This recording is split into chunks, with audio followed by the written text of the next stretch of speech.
दीक्षा भूमि पर जाओ, अपने घर के दर और दीवारों के ऊपर लिखो कि तुम्हें इस देश की शासन करती जमात बननी है।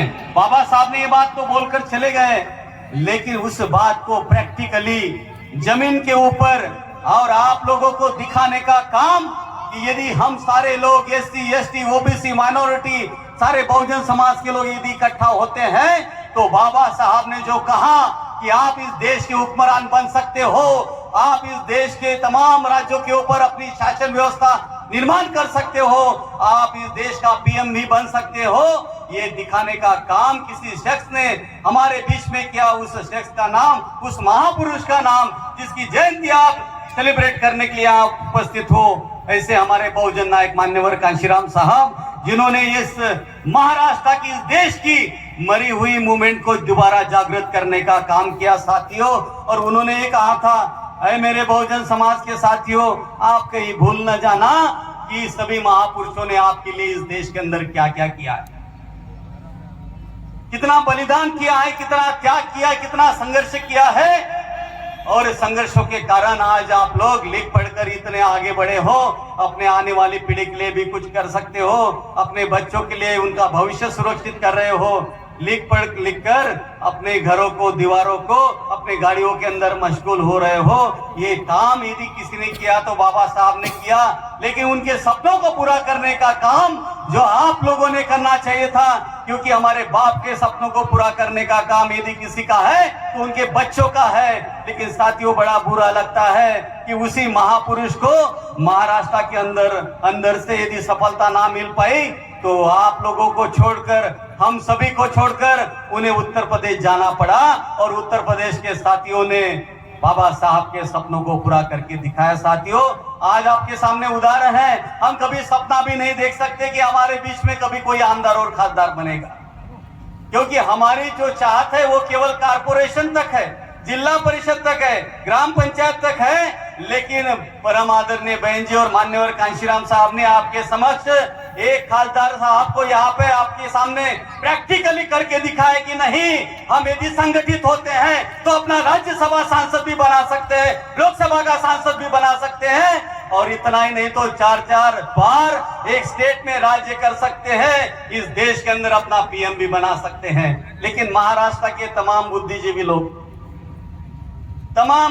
लोग जब लड़ने की बात आती है तो कहते हैं दगडापेक्षा वीट मऊ, जब लढणे की बात आती है तो कहते हैं दगडापेक्षा वीट मऊ. नाही बाबा, माझ्या संविधानाला डोक्यावर घेऊन, लाल संविधानाची प्रति डोक्यावर घेऊन कोणीतरी चाललाय. अरे आपको मालूम होना चाहिए, जो महापुरुष जिसकी गन भी ये लोग सहन नहीं करते हैं, जिसका नाम भी ये सहन नहीं करते हैं, ऐसा क्या है उन महापुरुषों में कि आज राहुल गांधी को भी कांशीराम साहब की जयंती को सेलिब्रेट करना पड़ा. राहुल गांधी को आज माननीय कांशीराम साहब की जयंती को सेलिब्रेट करना पड़ रहा है, बीजेपी को सेलिब्रेट करना पड़ रहा है, समाजवादी को माननीय कांशीराम साहब की फोटो लगानी पड़ रही है. फिर भी आप नहीं समझ रहे हैं कि हमारे महापुरुष के विचारों में कितना दम है साथियों. और वो कहते हैं कि यदि नेहरू के जमाने में यदि मान्यवर कांशीराम साहब होते तो उनको सीएम बना लेते. भाई तुम्हारी गरज है? अरे उस समय अटल बिहारी जी ने कहा था आप राष्ट्रपति बन जाओ. मान्यवर कांशीराम साहब ने कहा आपकी भीख हमें नहीं चाहिए, राष्ट्रपति नहीं, हमें तो इस देश का पीएम बनना है साथियों, क्योंकि पीएम ही सर्वोच्च होता है. और इसलिए जब हमने राष्ट्रपति की बात छोड़ दी तो सही में मुझे लगता है, कुछ लोग बोलते हैं ना कि पप्पू है, सही में पप्पू है भाई. क्योंकि यदि बात भी बोलनी थी तो थोड़ा ठीक ढंग से बोलनी थी.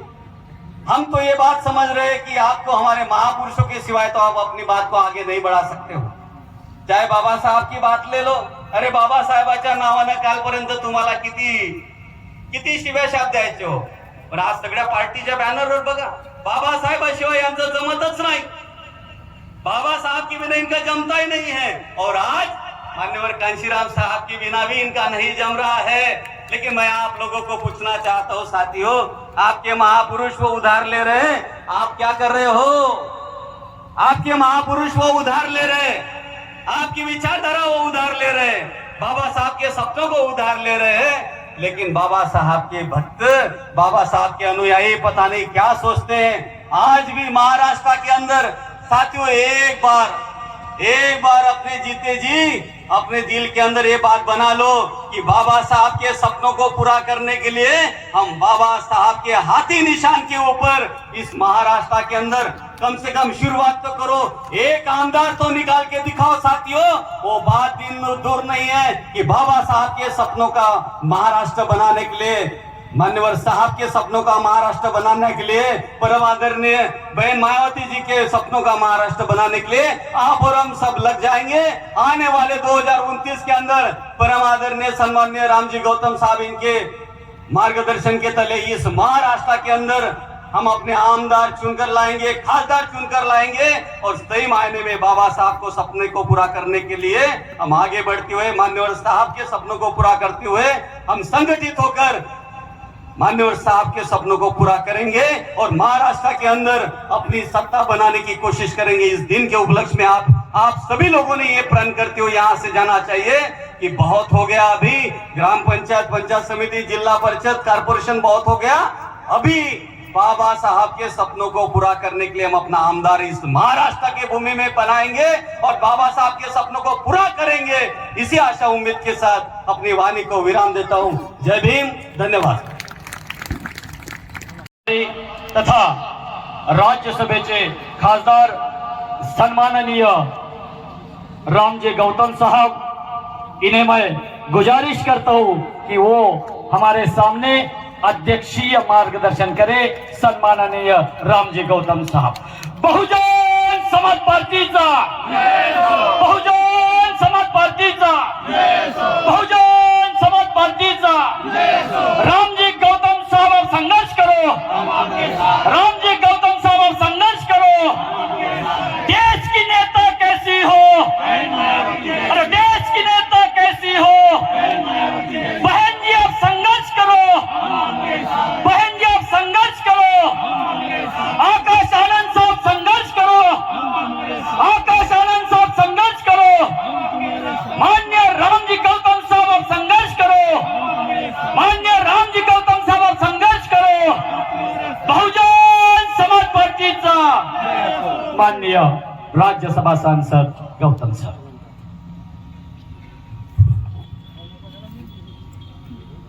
सर्वप्रथम करुणा के सागर तथागत गौतम बुद्ध, सामाजिक परिवर्तन के अग्रदूत, शिक्षा के जनक महात्मा ज्योतिबा फूले, आरक्षण के जनक कुर्मी राजा छत्रपति साहू जी महाराज, भारतीय संविधान के रचयिता, बौद्ध सत्व, भारत रत्न परम पूज्य Baba Saheb doctor Bhimrao Ambedkar, BAMCEF, DS4, Bahujan Samaj party के संस्थापक, बहुजन नायक मानवर कांसीराम साहेब एवं बहुजन समाज में जन्मे उन तमाम संतों, गुरुओं और महापुरुषों के चरणों में श्रद्धा के सुमन अर्पित करते हुए, साथ ही बहन कुमारी मायावती जी को अपना आदर्श नेता मानते हुए, और आज 15 मार्च, आज ही के दिन हम सबके बीच में इस देश में सामाजिक परिवर्तन के महानायक, जिन्होंने अपने अथक संघर्षों की बदौलत इस देश में ओबीसी को 27% रिजर्वेशन दिलाया मंडल कमीशन के जरिए, और इसी देश के अंदर बाबा साहब की विचारधारा को और बाबा साहब के अधिकारों की बात को, बाबा साहब के संवैधानिक बातों को इस देश के अंदर दलितों, पिछड़ों, वंचितों और आदिवासियों के जहन में पहुंचाया और उनके अंदर एक राजनीतिक चेतना पैदा कर दी, और वो क्रांति की ज्वाला बन करके इस देश के अंदर उत्तर प्रदेश जैसे राज्य के अंदर 4 बार मुख्यमंत्री बना करके बाबा साहब के सपनों को पूरा कर दिया। और आज उनके जन्म जयंती है, हम उनको नमन करते हैं। 15 मार्च के दिन हम उनको नमन करते हैं और ये प्रेरणा भी लेते हैं। 15 मार्च ये बाबा साहब के साथ साथ माननीय कांशीराम साहब की कर्मभूमि भी है। महाराष्ट्र माननीय कांशीराम साहब की कर्मभूमि है। और माया बहन जी ने जब मुझे महाराष्ट्र भेजा तो कहा लंबे अरसे तक हमारी बात महाराष्ट्र में नहीं बनी, और मैं चाहती हूं ये महापुरुषों की धरती है, और जहां पर माननीय कांशीराम साहब ने अपना अधिकतम समय दिया, उनकी कर्मभूमि भी है, बाबा साहब की कर्मभूमि भी है, महात्मा फुले की जन्मभूमि भी है, कर्मभूमि भी है, छत्रपति साहू जी महाराज की कर्मभूमि भी है और जन्मभूमि भी है।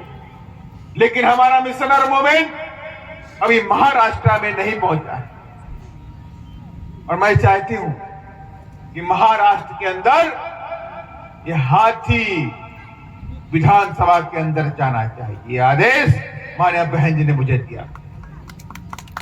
तो मैंने बहन जी से कहा, बहन जी मैं प्रण लेता हूं और आज भी आप सबके साथ में प्रण लेता हूं कि माननीय कांशीराम साहब की जयंती के दिन मैं आपसे वादा करता हूं महाराष्ट्र की राजनीति को पलट कर रख दूंगा अगले आने वाले असेंबली चुनाव के अंदर। और बीएसपी का हाथी असेंबली जाएगा।